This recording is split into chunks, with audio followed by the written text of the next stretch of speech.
You're I right. love that, especially as we're going into the summer.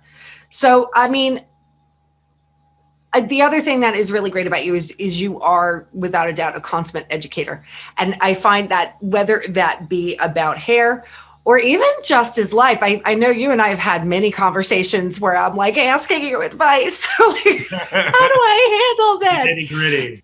I know. So I mean, I kind of feel like what would be when it comes to your own personal beauty, and you're really trying to identify the thing that makes matches, like we always say, match what's on the inside with the outside. Right. What would be your top level pieces of advice to kind of find that? I think that beauty is in the eye of the beholder. And I'm always fascinated by the what factors go into formulating one's own concept of beauty. Mm, We're all conditioned differently. And so there's no way that we can all have the same concept of beauty. I was when I was little, my dad always wanted me to go hunting with him, and it wasn't something that I super enjoyed. You know what I mean? mm, And so we would go out into the forest, and he would just leave me, and I would be sitting there in the forest in the freezing cold. But I would look at the way the light came through the trees. Because you would get out there early in the morning, so you could see the sunrise and you could see the sunset at the end of the day. And I would just look at the way the light came through the trees. It hit the wood, it hit the leaves, and all of that plays a big part in how I formulate my color today. wow. No one would ever think that, but that's how personal one's those factors, like I was saying, can be that influence how we formulate beauty.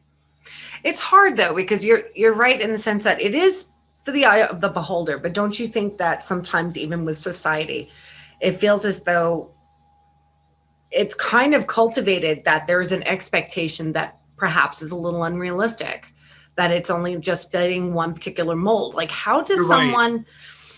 You're I right, know and I've struggled with that. that's why whenever I get beauty editors asking me for color trends, it's a little frustrating sometimes because beauty is in the eye of the beholder. I'll say it again. Color trends are not always a thing. No, I kind of feel that way about fashion too, because in the long run, if it fits your body type, it's good, and it's the colors that make you happy, and it's the right cut, that it's Right. good for you. And there are color trends. Don't get me wrong, but Hmm. sometimes it can be forced. Sometimes it can be like, well, this year not so much. Well, I mean, in all honesty, I mean, there are some trends that are going on right now.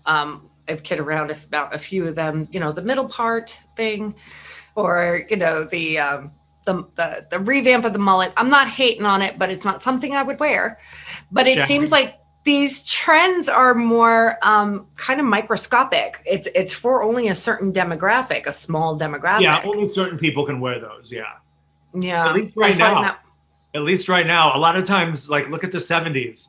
Everyone was wearing the shag. Oh gosh, yeah.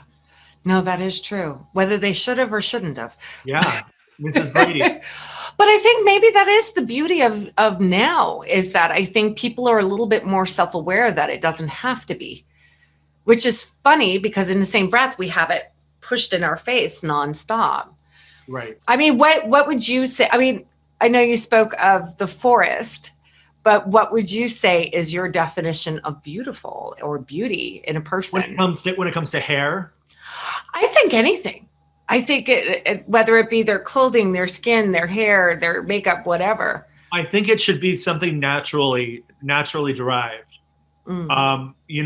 One of the things that I look at as one of my influences for beauty is my sister when she was a little girl. At the end of the summer, she would have that sparkling little blonde tips on her hair. And that's something that helped me to create the color melt. That is so nice. I know. My youngest Gunner, he has that. He's got this like reddish blonde hair, and in the summer he gets all those Right. gorgeous highlights. And then he's always sad when I make him cut it all off before he goes to school.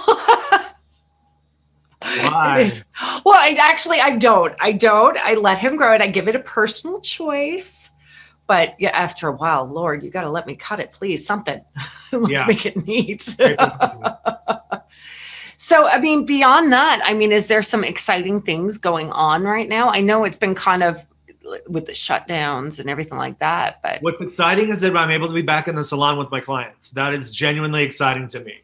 hot dog. You know, my clients, you know, many of them didn't want house calls. Many of them wanted color kits, which I know is controversial. You know what I mean? It is what it is.